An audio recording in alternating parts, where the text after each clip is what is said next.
I'm standing in the bathroom at work, looking in the mirror. Work being my latest temp assignment in a long string of very, very temporary assignments. I'm on shaky ground financially, but it's the times we live in. I'm staring intently because I've noticed that the lines around my eyes and my mouth no longer fade after I finish smiling. Now, it's okay. I'm actually pretty lucky. All my senses are firing. I keep my beard and my head shaved to hide the gray. No chronic conditions or diseases. Nothing a little stretching can't fix. And I'm still worth a second look on the street every once in a while. But at the time, I'm 41 and no longer young, technically.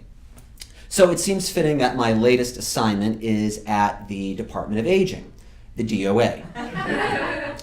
I step out of the bathroom to go to my last class of the session.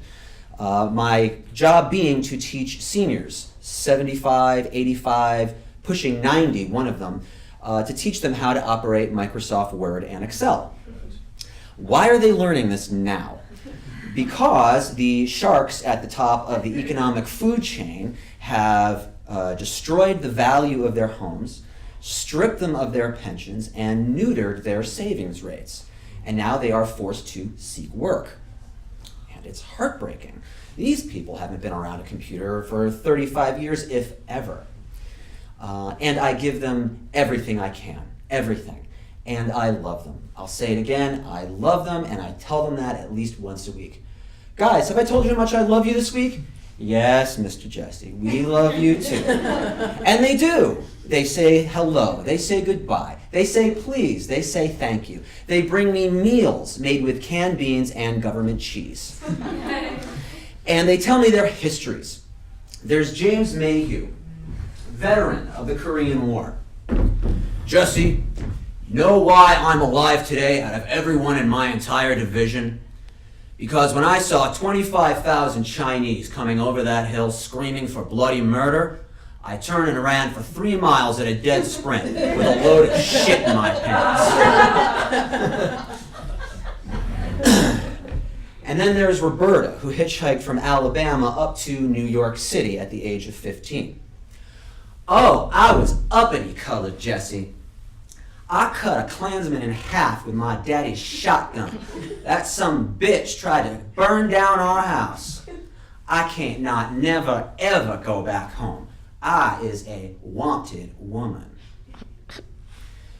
And then there's Khadijah, who was sent here at the age of 16 with her mother and her brother by her father. Her father sent them there from what here from what would soon become Pakistan. He needed to stay there and defend the family farm from Sunni militants. Yes, there was an extremist problem back then too. Khadijah is a tough cookie. She left her home at 18, got her own apartment in Manhattan, and went to go work for Shearson Lehman before the age of computers. And she would go home back to her apartment every night with her shirt sleeves literally stained in red and black ink. And that's where the term "in the red" comes from, because back then red ink was used to mark loss and black was used to mark profit. So I would spend at least an hour after class with her, teaching her all of the things that I could about Excel. And by the time we were done, she could make operations in worksheets, across worksheets, across workbooks, pivot tables, charts, everything I could throw at her, she just soaked it up. So again, it's the last session, it's the last class, and we're alone and teaching her plugging a couple of gaps in her knowledge. And she turns to me and she says, I can't picture her except sitting down. She turns to me and she says, you know, Jesse, you know why we come here every day? It's not because you teach us this Word and Excel. No, I guarantee you, us old folks will never be given a shot at using it. Now, we come here every day because you encourage us. I think I can speak for the rest of the class when I say that when we get up in the morning, we are basically alone. We get on the subway and people ignore us. We come to the department and it is a faceless bureaucracy. You alone give us reason to get out of bed in the morning. You know, Jesse, I love my stupid, lazy husband very much.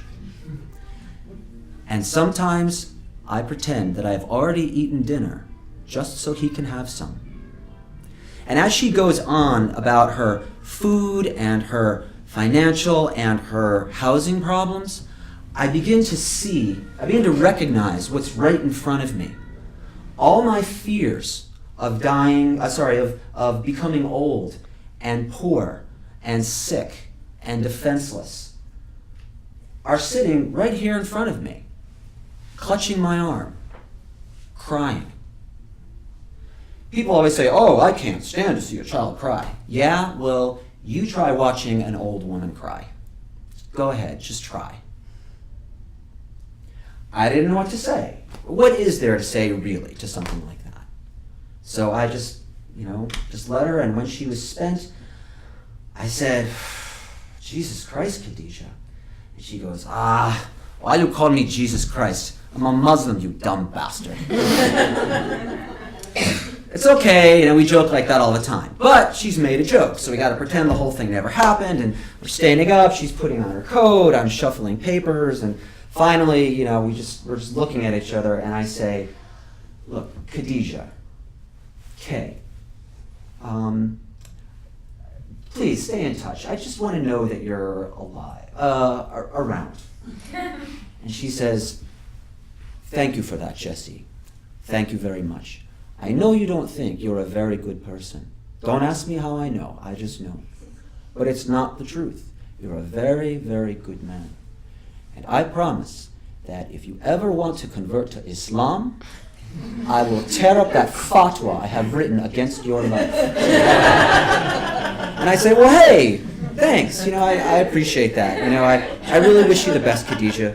And if you ever want to convert to Judaism, well, you could always use a good bookkeeper." And then she was gone.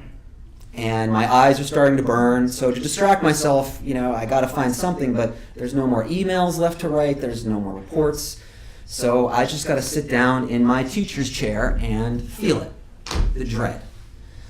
The dread that maybe I have fiddled too long while the sun shined.